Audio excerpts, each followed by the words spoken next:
Good morning, good afternoon, or good evening, everybody, wherever you are in the world.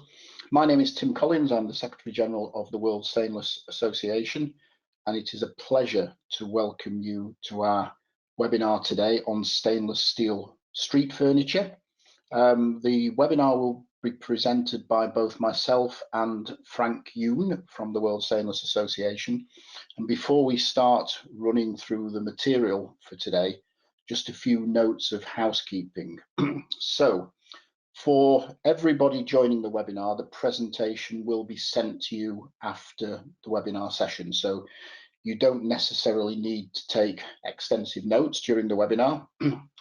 Questions, we would like people to pitch questions via the chat function, and we will deal with some of the questions at the end of the webinar, but we may not have time for all the questions. However, if you've pitched a question via the chat function, you will get a reply, whether it be at the end of the webinar or by email. So no questions will be left unanswered, and you do have the opportunity to pitch questions directly to myself after the webinar as well, if there are things that you think about. So I hope that is clear. In terms of the webinar, we expect to speak for between 40 and 45 minutes. I will open up, Frank will take the middle section, and I will undertake the closing section. So that's a broad outline of the structure. So if everybody is sitting comfortably, then I will begin. So this is just our normal disclaimer that this document is protected by copyright, and whilst we have no problem sharing the information, if people want to further share it, then we do request that you ask permission from that, and there is information on our website about the guidelines we have to comply with as an association of essentially competitors. So in terms of the contents today, there are 5 broad sections. I'll introduce myself and Frank, then we go through an introduction to stainless steels for people who may have differing levels of knowledge and information. And the chunk in the middle, the stainless steels for street furniture, Frank will talk us through and illustrate that with some examples and comparisons. And then I'll pick up the sustainable attributes of stainless steel, which I think is vitally important in today's society. And then we'll sum up before handing over to a Q&A session. So in terms of your speakers for today, I've introduced myself, Tim Collins. I'm the Secretary General of the World Stainless Association. My whole career has been in the stainless steel industry, and whilst all my experience is not shown below my photograph, it illustrates a few of the more recent roles I had.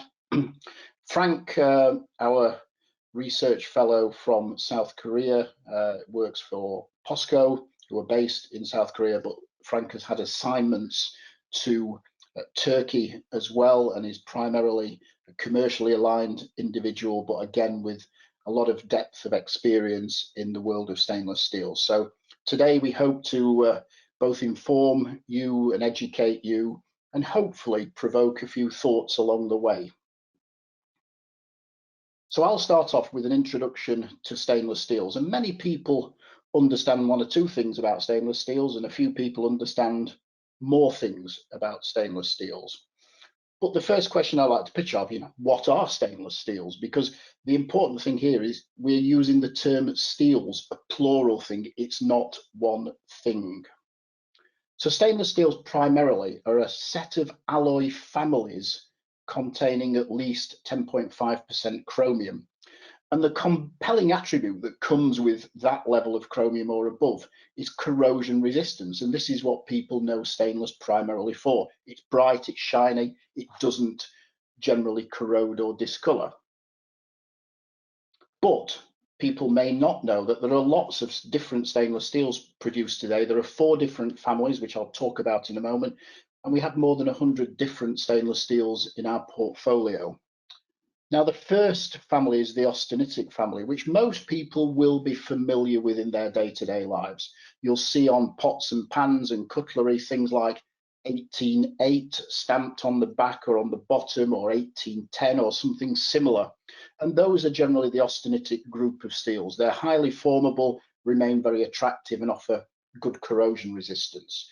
But following up behind that, we have the ferritic group of steels, which generally tend to either be nickel free or low nickel, and so have some weaker characteristics. Their ductility and corrosion is not quite to the level of austenitic stainless steels, although more ductile ferritics are being developed all the time, but they are resistant to a difficult form of failure known as stress corrosion cracking, and this is a great attribute of this family of stainless steels.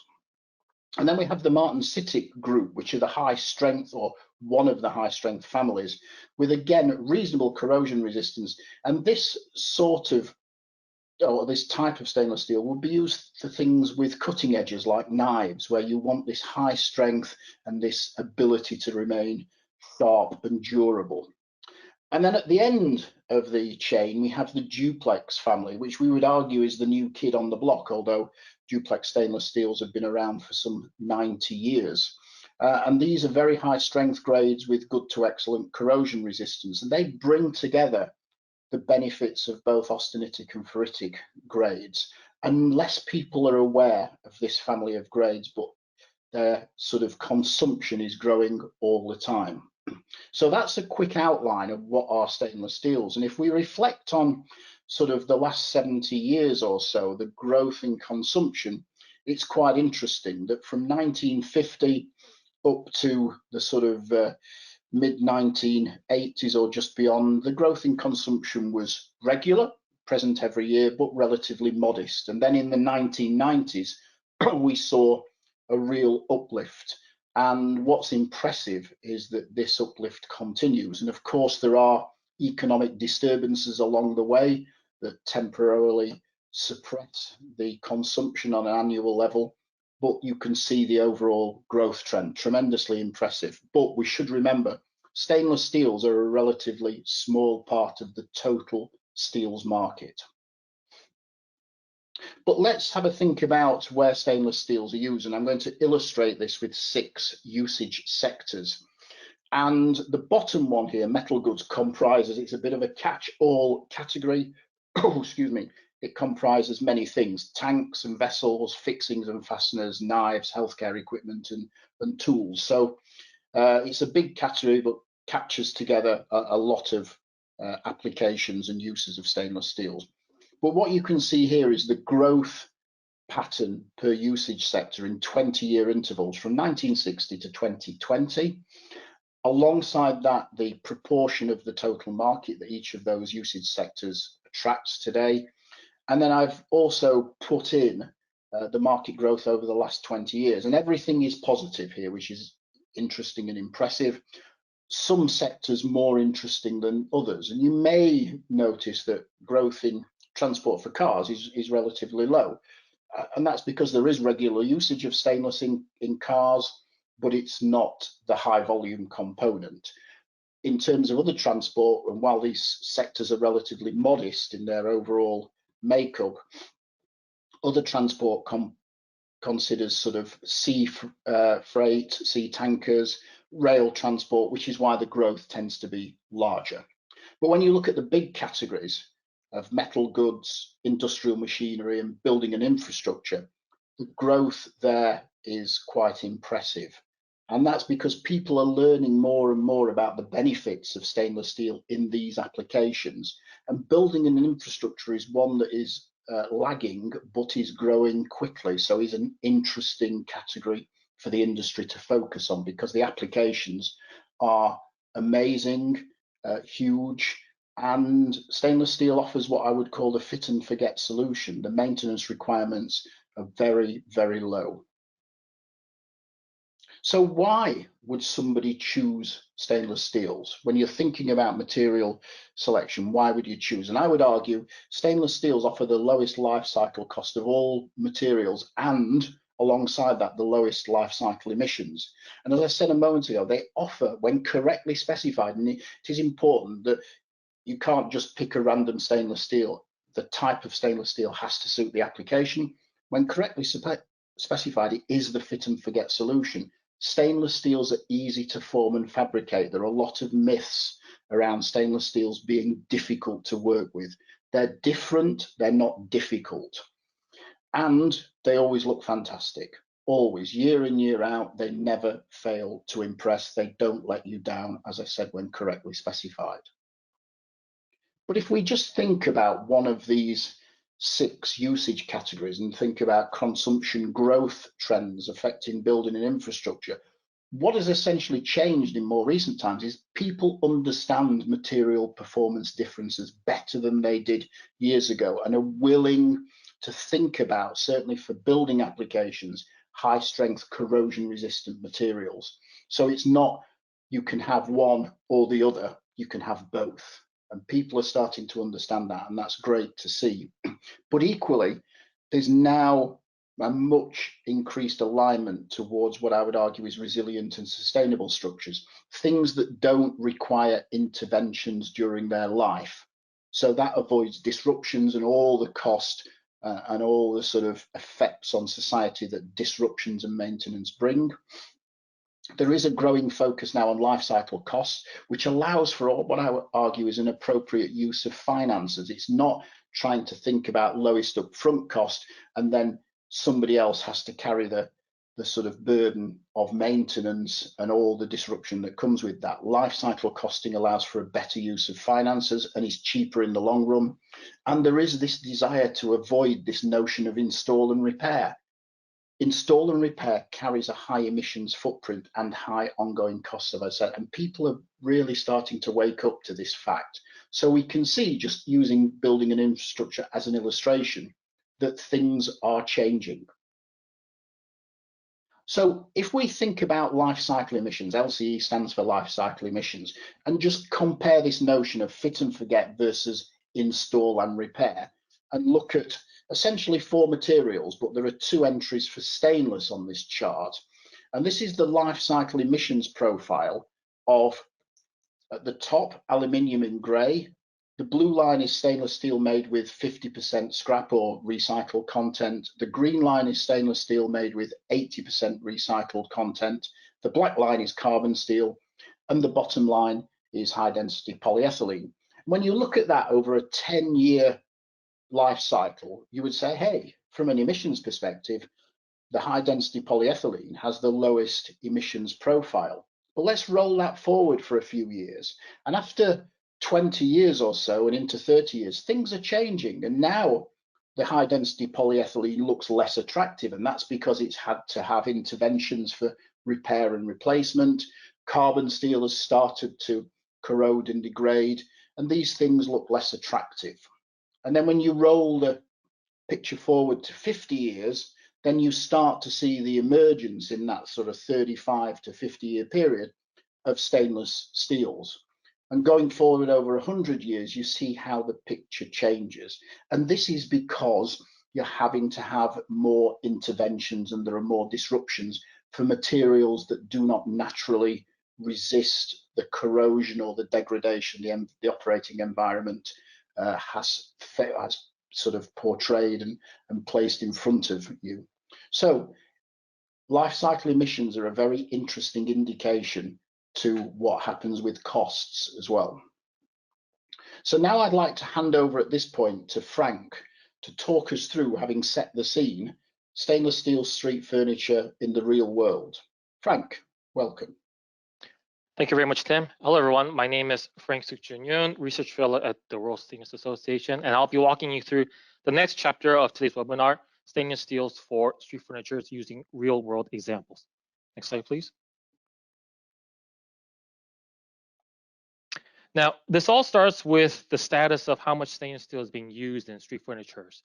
Now, as written here, it's currently developing, but when you look at the real world and look at the streets, the ratio of stainless steel being used for street furniture is there, but it's not quite where we want it to be. So what we did was we held interviews with manufacturers of street furniture located worldwide. We wanted to ask them, what is the reason for this relatively low ratio of stainless steel usage in street furniture? What is the reason? What is the mentality? And from those answers and from those results, we noticed that there were 6 strong and advantageous attributes of stainless steels that we believe we should get out into the public. So I will be elaborating those a little later. Next slide, please. So first, I'll go off with the results of the interview. First, we'll start off with the purchasing pattern. It looked that when it comes to the customer ratio, the public sector constituted around 90% of all customers. The selection was quite simple. The government specifies products with architects, and it's at this point where the decision to use stainless steel is confirmed.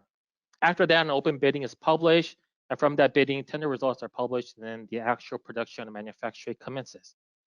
Now, from this pattern, we looked at the current ratio of how much stainless steel is used, and the number came to 20% of stainless steel being used in steel applications for street furniture. By the way, besides all these street applications, we have to take in mind that not only steel, but plastic, stone, concrete, glass, etc., many other types of materials were being used for street furniture, which means that the ratio for stainless steel being used is actually a little bit lower than what we see here. Next slide, please. So we have 20% usage when it comes to steel applications, and we asked the manufacturers, okay, that's great, but why is that? And they answered largely into 5 answers. The first one comes to cost. They replied that there's a significant gap compared to mild steel. For example, if there's a street furniture that uses galvanized steel, then the cost will be around 30% of what it would be if stainless steel be used.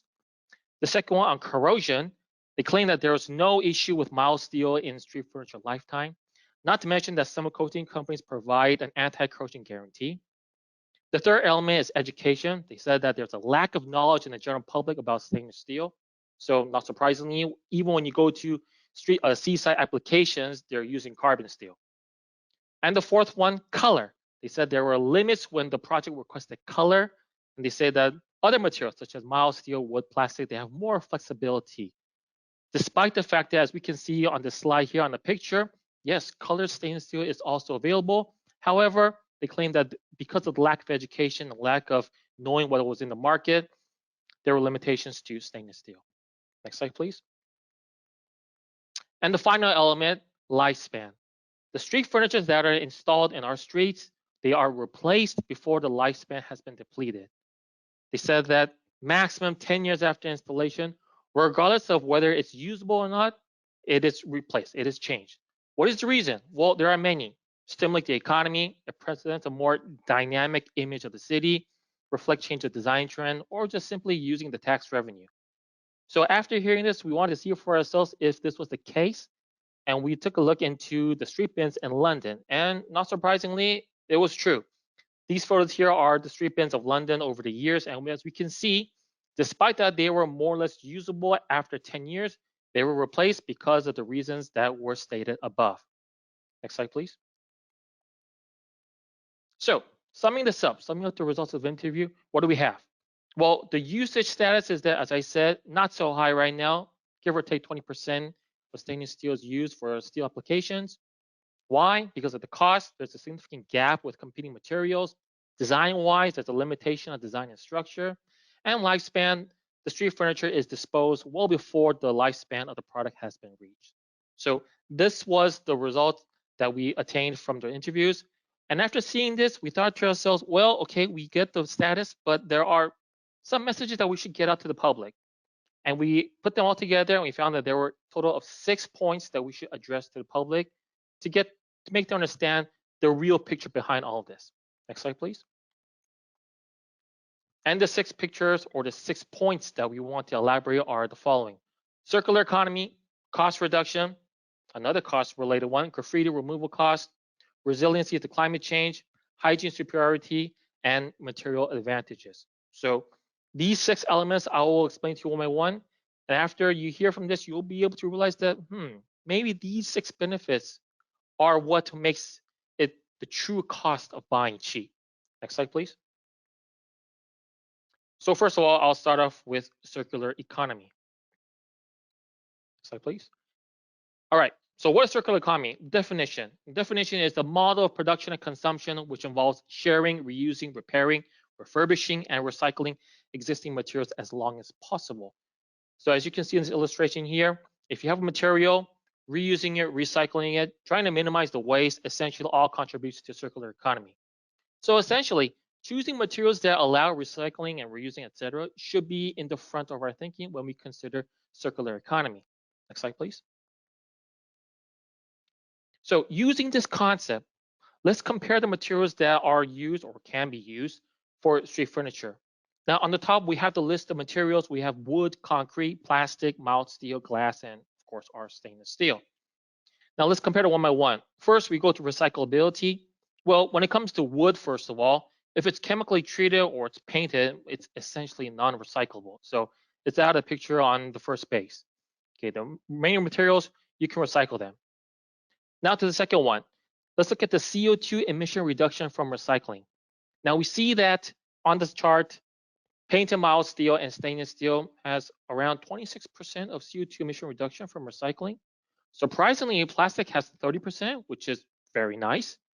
But if we look at the next element of the recycle rate, exactly how much is really being recycled today, we see that, all right, for mild steel and stainless steel, almost everything is being recycled. But plastic and glass, despite the fact that we think we recycle a lot, we think we're doing the right thing, the number comes to, for plastic, only 9%, and for glass, only 21% of glass and plastic out there is actually being recycled. So when we look at this chart alone, we can see that from our choices, from the selection that we have, using steel might be a little bit better when it comes to circular economy. Next slide, please. Next, I'll go to something that regards cost, and that's first of all will be cost reduction. Next slide, please. So this all comes from the question of budget. Now, as I mentioned before, most of the customers of street furniture, they're from the public sector. If it's a public sector, without a doubt, budget is important. So let's see how or if the budget is used to the most right now, if it's really being used efficiently, and if stainless steel was being used as opposed to other materials, what sort of difference, what sort of gap would there be when you change the materials? Now, as I said, replacing street furniture before the end of life is a waste, without a doubt. And also the fact that stainless steel street furniture, if maintained as it should, lasts over 100 years and remains timeless in appearance. So with this in context, we're going to look into some financial benefits. We're going to compare some numbers and see which material is actually the better choice when it comes to your budget. Next slide, please. So what we did was we adapted a model, or we adapted a study that was conducted by the city of Melbourne. What did they do? They compared a life cycle cost on the same street furniture on accordance to if it used mild steel and stainless steel. Now, the products that were involved were bins, recycle bins, seat benches, drinking fountains. And the life cycle that was considered for stainless steel was 25 years and for mild steel, 15 years. So essentially, this study is based on how much cost would have to be executed for the same number and the same design and the same type of street furnitures if A, you use stainless steel, and B, you use mild steel over a term of 25 years in total. And by the way, this cost is constituted by procurement costs and maintenance costs and many other elements that are listed here. Next slide, please. So here are the results. Now, as I said, for a total duration of 25 years, if you use stainless steel, you will need to spend a budget of around $6.5 million. Now, with that in context, if you use mild steel for everything being the same, over the course of 25 years, you would need to spend $8.6 million, which is 32% more money, more budget you would have to spend as compared to stainless steel. Now, this is for 25 years.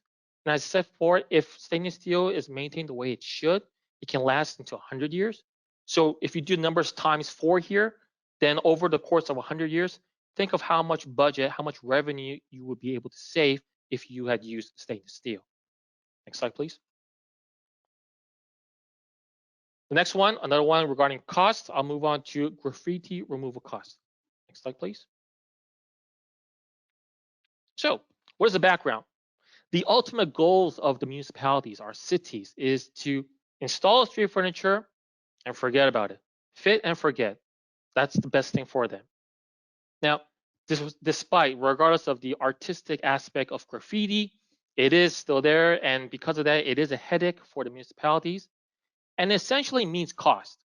How much cost? Well, we looked into it and we saw that just the transit sector of New York City back in 2018, they spent over $600,000 for 1 year just to remove the graffiti just from the transit sector of their city, which is a lot of money. Next slide, please. So that was the transit sector of New York City. Let's look at some other cities from a total perspective. And here's the list. Now we converted the numbers into 2022 inflation, and we saw that cities worldwide, not in only one region, they spent millions of dollars just to remove graffiti from their streets. LA, they used $5.6 million. Madrid, $3.5 million. Toronto, $1.9 million. The photos you see here, they're from the streets from these cities. So as you can see, every year, these cities are spending millions and millions of dollars to get rid of the graffitis. And essentially, this is all comes from their budget. Now, these millions of dollars that they use every single year, there are many elements that constitute it. And one of the big ones is, what material did this street furniture use? What was it made up of? That depends, that actually results into this price tag. Next slide, please. And that example was right here. Now, as I said, on accordance to what material that street furniture used from the first page, it comes into a different cost for graffiti removal. Now we have wood, stone, concrete, painted mild steel, plastic, glass, and stainless steel. As you can see, wood looks terrific, but getting rid of graffiti costs a fortune. Same with stone and concrete. And if you go down the list, you can see that stainless is pretty much on the very bottom side. Yes, it costs something, but on a comparative scale, you can see that it costs the least when you compare it with the other materials. Now, getting rid of graffiti is another problem, but assuming that it's there to stay, then from the city's point of view, it might be a little bit budget efficient if you would use stainless steel as opposed to other materials. Next slide, please. To the fourth element, resiliency to climate change. Next slide, please. So what's the background? Well, we've experienced it, especially this year, that global warming is inevitable. It's not really a question of yes or no, but how much, which is very unfortunate. Now, why is that? Well, only back in 2015, everyone got together and we agreed on the Paris Agreement. But as we saw last year in Glasgow, everyone got together. We agreed that drastic measures are required. But was anything really agreed? Not really. And realistically, skeptics or the public or the press, they all forecast that that 1.5 degree target by 2030 looks quite challenging at this point. Not surprisingly, if we look at the actual numbers, as we can see in the illustration here, the temperature is going up by the year. Every single year, the temperature goes up and up. The velocity is getting higher and higher. Next slide, please. So this climate change, the increased temperature, what happens when you consider to street furniture? Well, largely two phenomena happen. The first is an increase of heat. The earth is getting warmer. If it gets warmer, what happens? More water is evaporated from the surface. At the same time, we have warmer air in our atmosphere. If the air is warmer, then more water can be held in the air as gas. And these two elements combined, what do we get? We get higher humidity. And I'm quite sure that for those of you who are a little bit sensitive, yes, you might feel that it is getting more humid as the years go by. So we have higher humidity, and it seems that we're going to have it for quite some time. What effect does it have on our street furniture? Next slide, please. And this is what we have. Now, the usual staples on the left, wood, concrete, plastic, mild steel, and stainless steel. What happens if we have a higher humidity? For wood, well, if it's humid, it absorbs the moisture. If it's dry, it releases it. Then what happens? Swelling, contracting, then you get corrosion. Concrete, if you have a higher humidity, what happens? You have an increased pH level. It compromises the integrity. Not to mention that mold happens on the side, which also affects the strength. For plastic, it degrades everything. So it causes lots of mechanical properties. And for mild steel, well, the corrosion really kicks in when the humidity is around 70 to 80%. And for those of you who have lived or who are living in an environment where humidity is high, 70 to 80%, it's nothing. And finally, we have stainless steel. And there was actually a test conducted on the change of stainless steel due to the increase of humidity.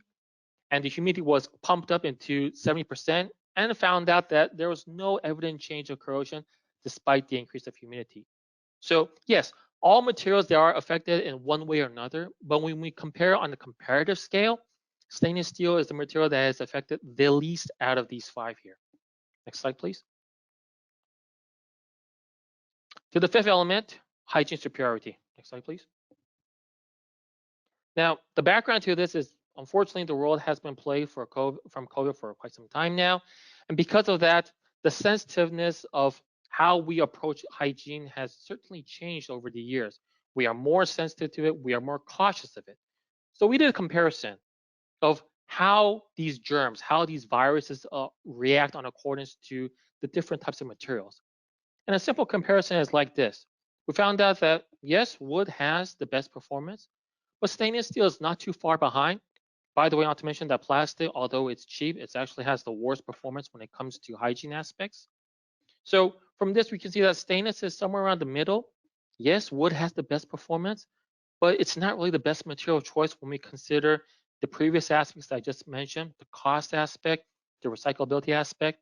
Not to mention that just because wood is good in hygiene, it will not be the smartest thing to chop down wood everywhere. Next slide, please. In addition to this, there are some other hygiene aspects of stainless steel. For example, it's easy to clean and sanitize.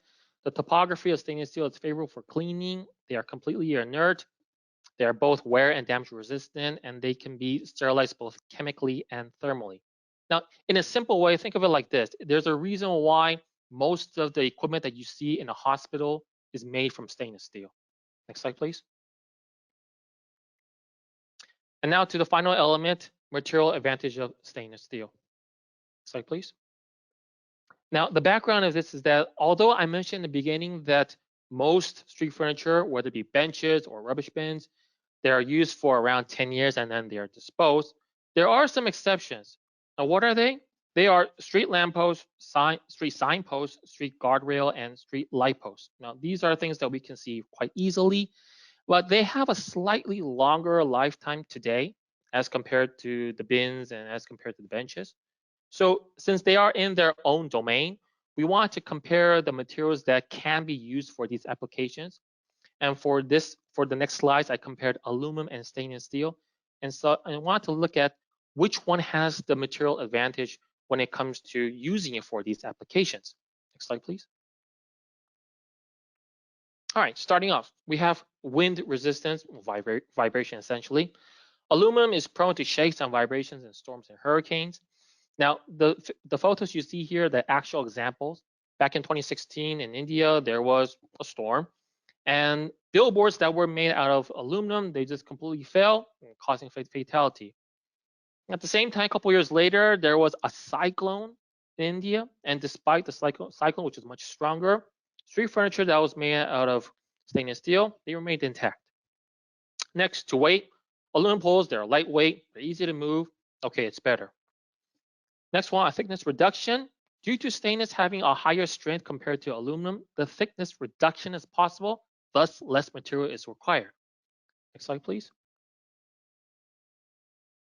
The fourth element, fire resistance. Let's do a comparison on temperature. Now, aluminum melts at a mere 660 degrees. At the same time, stainless steel, you have to go into the domain of over 1500 degrees for it to melt. So essentially, if you want stainless steel to melt, you will need a fire that's as bright as the sun. And of course, traffic accidents are terrible, but the possibility of you seeing a fire that is white in a traffic accident is quite low. So when it comes to the temperature, when it comes to the integrity of the street furniture, stainless steel has the upper hand here. To deformation, stainless steel poles will not undergo deformation when subjected to extreme stress and pressure. Corrosion resistance, as explained a couple of times previously, presence of chromium makes the steel resistant to corrosion. Next slide, please. Now, the three previous elements, if we wrap them all together, what we get is safety. The possibility of falling, collapsing furniture is higher in aluminum compared to stainless, and stainless has superior impact resistance. Now, for example, the photos you see here, there's a street light. It melted away when there was a fire nearby. The next photo, well, you don't even need a fire. If you're in a hot environment, the street furniture can melt away. And the next photo, a street light has just collapsed. Why? Because of corrosion at the base. So when it comes to safety aspects, stainless steel would be the better choice. Regarding welding, aluminum welding, well, it requires special welding procedures, and hence aluminum light poles may become difficult to repair. And finally, on the malleable aspect, well, malleable performances are similar between both materials. Depends really on the design and application of the final product. So we looked at a total of 9 elements here, and not for all of them, but for the most part, you can see when it comes to material comparison, stainless steel certainly has an advantage. Next slide, please. So all this wrapped together, what do we come to? What's the verdict? Well, the usage of stainless steel as material for street furniture has been still in the developing stages. Why? Due to misconception of cost difference and short-term thinking. Yes, of course, through the many years that we've experienced, there is still that short-term thinking, and I understand where it comes from. But it's time to change the way how we think, because certainly when we consider the life cycle cost element, the waste of disposing the street furniture before the lifetime has been depleted, it's a waste in all aspects, whether it comes from an environmental point of view or from a financial point of view. And from this, understanding the benefits of stainless steel essentially does 2 things. What? It exposes the true impact of buying cheap and also shows off the sustainability advantage of the material. So that comes to the end of the second chapter of this webinar. I will hand the floor back to Tim. Thank you, Frank. So we'll carry on with the presentation, and I'm getting into the stages of wrapping this thing up. So I'm going to talk initially for a few minutes on the sustainable attributes of stainless steels, which I think is vitally important in today's world. So I'm going to start to illustrate by looking at a number of features, and Frank's touched on some of these, but this is just to add a bit of data behind it. So if we start in the bottom left with energy absorption, Frank has talked about the safety features, but energy absorption of stainless steels is better when you compare it to carbon steels, and typically austenitics can absorb 1.5 times more energy and duplexes a little more, which delivers improved safety features, particularly when you think about things like barriers and other sort of uses where collisions could occur. And that's assisted by the fact that if you think about duplex stainless steels, the new kid on the block, their yield strength is typically 30% plus higher than that of carbon steels, which delivers another added benefit. And the corrosion resistance is 7 to 9 times better than galvanized steels. So even though Frank said, hey, manufacturers will give you guarantees on coatings, of course they will, but those guarantees will exclude things like damage. So if you damage a galvanized coating, it will fail and fail quickly. Whereas you damage the passive layer that exists on stainless steels, it self-repairs. So you've got the best solution thinking stainless from a damage perspective. And then when you think about welding and forming and fire resistance, there's no difference really between stainless and carbon steels. Frank illustrated the fire resistance issue, steels versus aluminium. I think that's now well understood.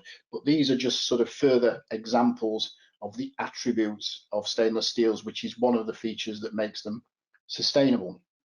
And I would argue stainless steels are truly a sustainable material. Their production greenhouse gas emissions profile and the lowest life cycle emissions profiles are impressive, and I will illustrate this in a moment. But frequently stainless steels are produced with more than 85% recycled content, which is really impressive. As we've said, select the right stainless steel and you require zero or minimal in-service maintenance, plus the added advantages, co-materials that you use alongside stainless steels don't deteriorate as quickly either. You can get this massive in-service operating life. The industry is about 110 years old, and we have things that have been around that long that have just not failed and required minimal intervention. So we're not going to say, hey, it's 500 years yet, but we can certainly say 110 years plus is doable. I've talked about co-materials. There is this opportunity to reduce the quantity of co-materials too. So if you use, for example, duplex stainless steels with concrete, you need less concrete because the additional strength that duplex stainless steel brings means you don't have to rely on the strength of the concrete. You can use less. All stainless steels can be generally reused at the end of the natural usage life. So there's 2 questions there. Why, one, do you want to bring the life to an end early? And then how can you reuse them when it becomes appropriate. And stainless steels can be fully recycled an infinite number of times to make new stainless steels. And the recycling rate for all steels, not just stainless, is highly impressive. So let's start thinking about life cycle elements of sustainable materials. And this illustration, Frank used litter bins earlier, and I've drawn together the life cycle picture over just over 100 years of litter bins made, or waste bins made, from galvanized carbon steel, which is the black line, 304 austenitic stainless steel, which is the green line, and high density polyethylene. And what you see is the costs at year zero. It's obvious, and I think nobody would be surprised to see that the HDPE, high density polyethylene, is cheaper. But as time progresses and interventions and replacements occur, the costs go up. And if you examine the chart closely, you will actually see the stainless line goes up a little, not by much, but it does go up because there are things like graffiti removal costs, as Frank reflected on a few minutes ago. So there is an impact for stainless, but the thing is, over a significant life cycle, stainless ends up being the cheapest material by far. And Frank used some examples based on Melbourne that actually said, in many cases, you only have to look over 25 years. So this is a very prudent thinking example, but shows how the changes occur over time to the costs. And in summary, galvanized carbon steel requires regular replacement and repairs over that lifetime. The HDPE requires regular replacement because it degrades and gets damaged, and the stainless steel will require virtually no intervention. Now let's move forward and think about life cycle emissions. And I'm going to take a timeline here of 20 years and compare galvanized carbon steel with duplex stainless steel. There are 4 categories to this emissions. There's what I've called material installation, so getting the material produced, fabricating it, installing it in use, then repair, the maintenance and repair side. Then when it comes to recycling, if that's what you want to do, there's a credit, an emissions credit, because Frank touched on, hey, you can reduce the emissions by recycling. And then when you replace something, there's new material and installation. So this is the picture at the first installation, year zero. The emissions profile for the duplex stainless steel is somewhat higher than that for the galvanized carbon steel, and that even takes into account the emissions profile of the galvanizing process. But then let's sort of roll forward 20 years. And when you add in the emissions associated with the repairs that are necessary to a galvanized carbon steel installation, the emissions profile jumps up. And now you see that the two emissions are comparable. Stainless doesn't require that level of intervention at all. But let's say what happens at the end of 20 years, the carbon steel product is going to be recycled. So then the emissions profile drops because you get a recycling credit. So at this point, you haven't got the installation there, but things look attractive. And then it comes, you have to reinstall the carbon steel product because you've ended its life.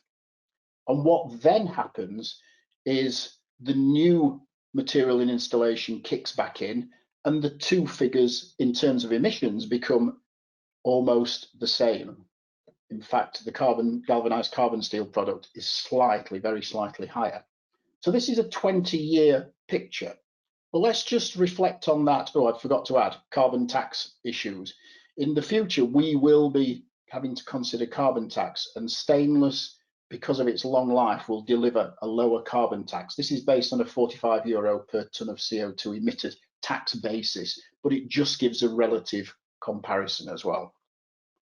So let's roll the picture forward to consider the same comparison, but over 40 years. And I'm not going to go through the same 4 sections, just the final outcome. And here you see the emissions picture for the galvanized carbon steel is now worse because of the more interventions. And it wouldn't matter too much, and I'll illustrate in a minute, which products we're comparing here. After 60 years, the picture again is worse from an emissions perspective. And then if we do a different comparison of high density polyethylene with austenitic stainless steel, and we even assume we can get a recycling credit, even though 9% of HDPE only is recycled. Still, the emissions profile just after 20 years, comparing austenitic stainless with HDPE, is worse. So it really doesn't matter when you think about materials that have long-lasting credentials. When you compare them to materials that require interventions, both the costing features and the emissions features over the life cycle are worse for the materials that require interventions. So in summary, to wrap up, I'll do this in 3 parts. From a materials comparison perspective, I've looked at circular economy, which Frank touched on, hygiene, life cycle cost, resilience, and material attributes. And there is no doubt there are some materials that have some wonderful attributes. Wood, from a hygiene perspective, is fantastic. Plastic, from a material attributes perspective, has some great features, and we all, would not be existing in the world we have today without plastics. Aluminium is equally, good on hygiene, some great material attributes. But when you start to look at other elements, particularly the circular economy, you see that plastics is really poor. We think we're putting our household plastics in bins and receptacles for recycling, but it doesn't get recycled. Wood, sadly, can't all be recycled. It's a very low recycled rate. Aluminium lags the steel group by some way today, sadly, even though it is fully recyclable. So when you put this sort of picture together, stainless stands out. So I would argue that stainless steels offer some fantastic and compelling opportunities for their usage, but we have to think about our urban settings very differently. I would say today we still have a fossil fuels aligned mindset from a materials perspective. We stick with what we know rather than shake the tree and think a little differently. We need to move from short term, as Frank said, to long term thinking. And a question for everybody. At home, if we look at perfectly serviceable products, our cutlery, for example, do we just change it after 20 years because there's no good reason, but we just fancy a change, we just like to change? I think when we think from a financial perspective, the answer has to be no. Equally, we have to both survive and reverse the effects of climate change, and traditional materials thinking will not help us in this world. So we must choose timeless materials, sustainable materials, and the benefits that come from that are both organizational and cost efficiency. If we adopt sustainable thinking, we will save money in the long term. There is no doubt about that. So I would argue, in conclusion, stainless steels are resilient, timeless, and provide protection. They're functional, they're safe, and they're low maintenance, and even zero maintenance in many applications. And they're modern, stylish, and imaginative, and that gives them the timeless features. So this brings everything to a natural conclusion. I would like to thank everybody for their interest, for their ears, for listening to Frank and I over the last 45 minutes or something. And now it's time to hand over to questions, and I'll ask Jo, who's our administrator today, if she'd kindly sort of pick up any questions that have arrived. So far, there are no questions, Tim, so everything seems to have been clear, or everybody's stunned in silence by the webinar. Yeah, good for both of those things. Yes, that too. Yes, but as I've said, if you have questions that you would like to pitch after the event, or things that you would like to challenge as well, there are 1 or 2 points in there that people might find a little provocative to some degree, and that's deliberately included. I think it's necessary as part of the work we do, particularly in the world we live in today. We need to sort of push the boundaries a little bit and address the issues of different ways of thinking about things. So please send an email to myself or even to Frank. Email addresses are there on screen, and we'll respond quickly to any questions or challenges or queries that come in.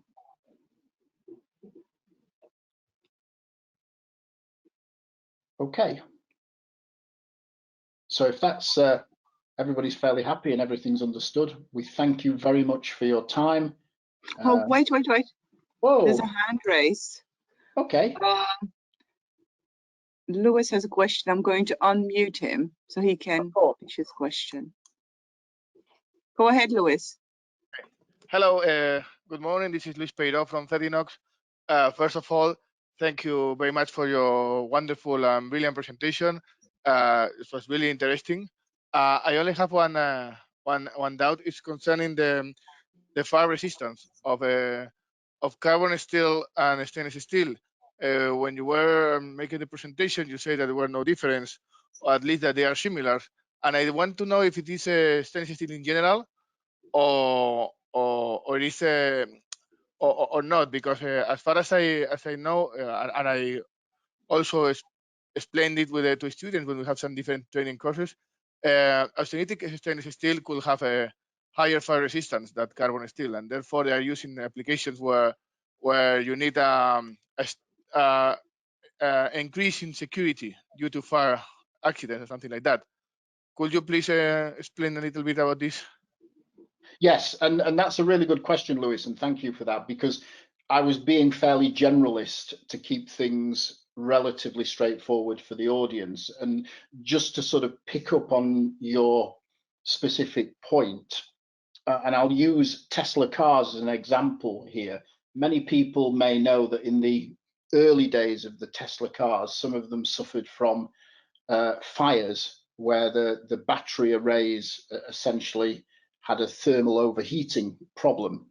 And some of the early battery protection arrays were made out of aluminium, which actually fed the fire because of the melting point being so low.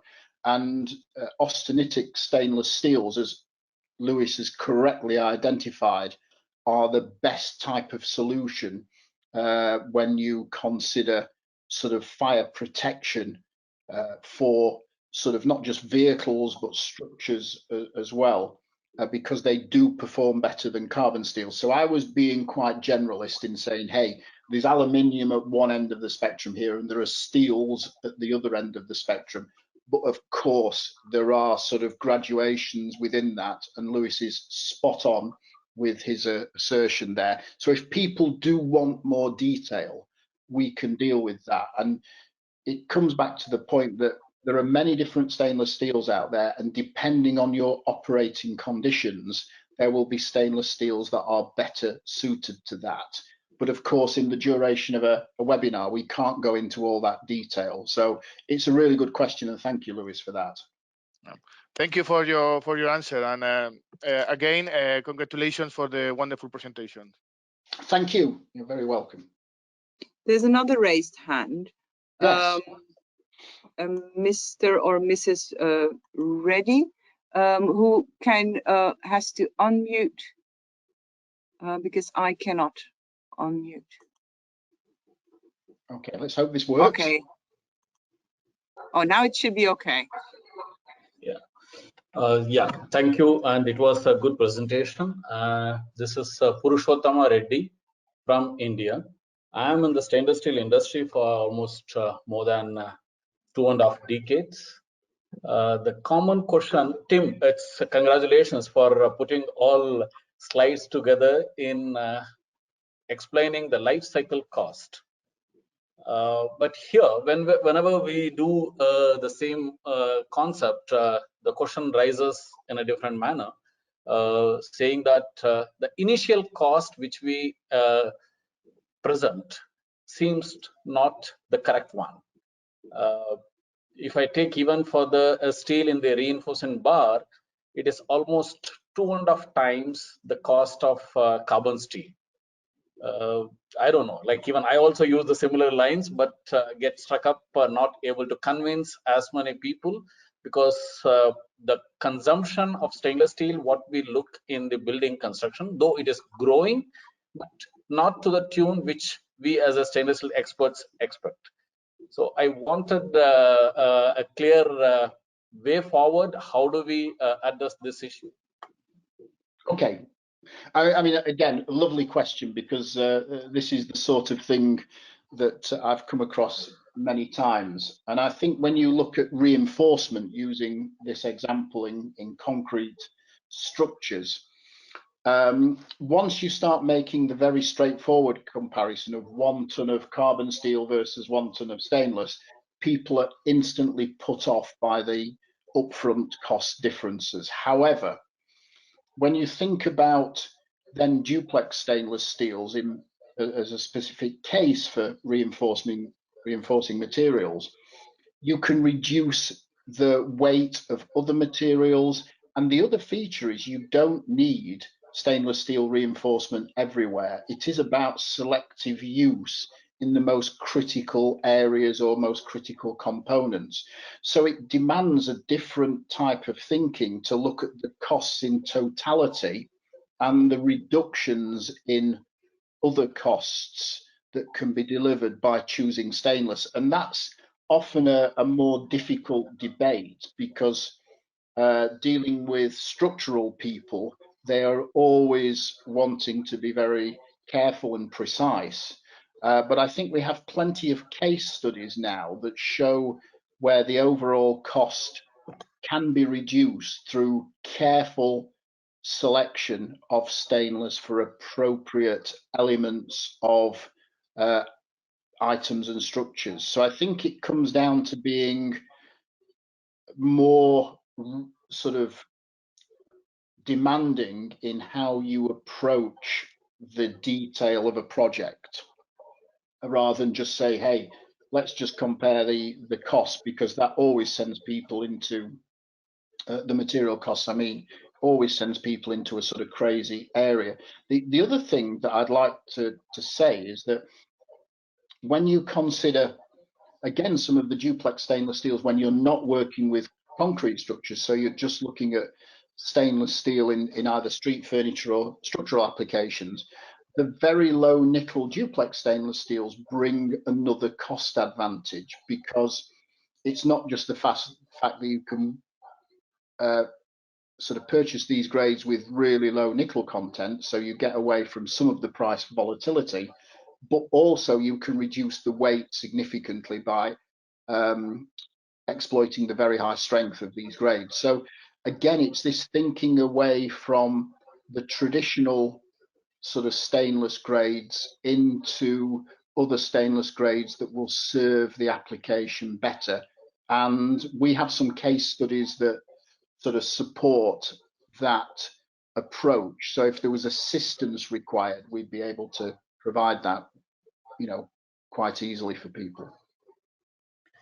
Yeah, thanks, Tim. This is what even see, like I'm ex-Outokumpu. I had a lot of experience on stainless steel selective use, particularly. I do use a lot of times the Brisbane the bridge case as a selective use. Yeah. Thank you for it.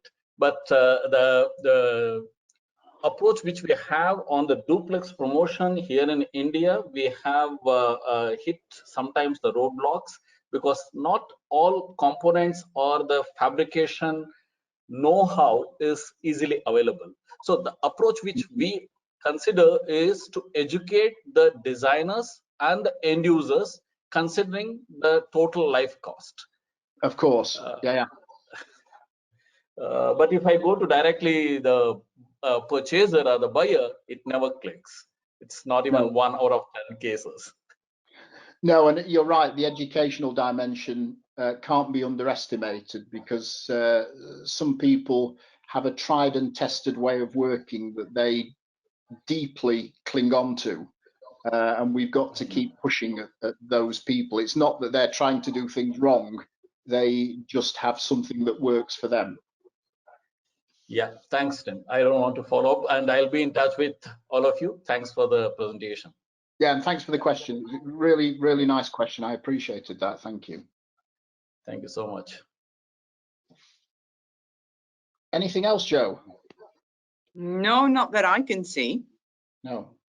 Well, I think we had a couple of quite stunning questions there that were, I think, touched on some of the issues from a material perspective, but also from a people perspective, which illustrates many of the challenges we still have to deal with, and how people sort of work in our society. And I'm not saying that anybody is trying to work better or worse than anybody else, but it does illustrate the size of the challenge we have in the stainless community to get more people sort of bought into the idea of materials with long life having benefits that are beyond the sort of initial upfront thinking, and that's a significant challenge for all of us. Can we change people's fashions? Well, fashion is always an interesting question, and I'm highly unfashionable, but I think unfashionable is cool. Of course, you've always got fashions and changing views of things, but I think equally we recognize there are certain things in our society that sort of ride above fashions. And I would argue that stainless steels, in whatever use you have them, do exactly that. Because ultimately, we need to save the planet. And we have to choose the priorities that do that. And if one of those priorities is choosing materials that allows us to save the planet, then I think we have to ditch the notion of fashion comes above everything, because ultimately you won't have a time to be fashionable if you haven't got a planet to live on. So I think we have to rethink our priorities and recognize that fashion's okay to a point, but we have to secure our future first and foremost. I don't know if that was too controversial, but hey. No, not to me.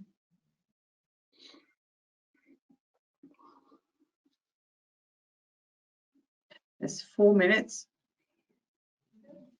Okay.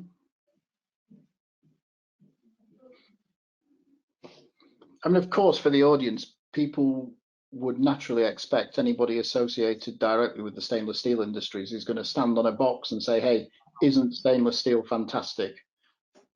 And it is, but I think you also have to look around your environments and say, you know, how many times do I have to mess around with these things that are made from stainless steel? And it's probably very few, unless you've inadvertently damaged something. And I think that's an important question for us all to take home. And even when you get into the healthcare environment where stainless steels are everywhere, they're everywhere because they're hygienic and inert, but they're everywhere because they can be reused. They, as Frank said, they can be sterilized and reused time and time again. And the healthcare sector is a perfect example of how to use stainless steels effectively. And I think, again, we should all remember that too.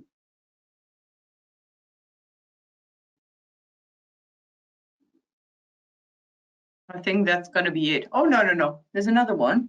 Okay. Completely agree about the fashion, that is. I would say the biggest struggle we have is the current architects favoring for timber due to aesthetics. Okay, and I've heard that comment before, and timber looks beautiful. I mean, Frank touched on that in his part of the presentation. And what's interesting, that there's quite a few structures developing now, and we have a great example of a bridge in Japan where it's a combination of stainless and timber together. And the stainless is there to stop the bridge from corroding and failing, and the timber is there to reflect and respect the historical past and significance of the bridge. So this notion of materials working together makes perfect sense in my head. To build a bridge that has massive historical significance purely out of stainless steel because you can makes nonsense in my head. But to use materials together in an effective way and in a highly sensitive way makes perfect sense. And I think that's the important thing. We shouldn't necessarily think that everything needs to be replaced with stainless. It's stainless where it's appropriate to provide the longevity that's needed.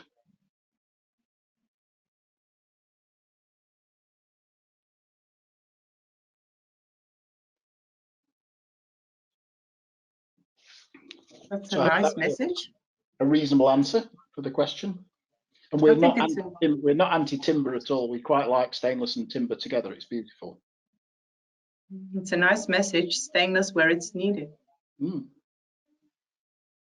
and But I think, wanted, of course. yeah, I think that's true of concrete structures as well. If you look at where reinforced concrete structures, and I know this webinar is not about this, but if you look at where they fail, it's always where there's a high density of corrosive products. So bridge piers sat in seawater, if you don't have stainless steel reinforcement in there, they will corrode and fail. But you don't need stainless everywhere in a bridge. You need it where it's absolutely needed to avoid degradation and corrosion. Those are the important learnings.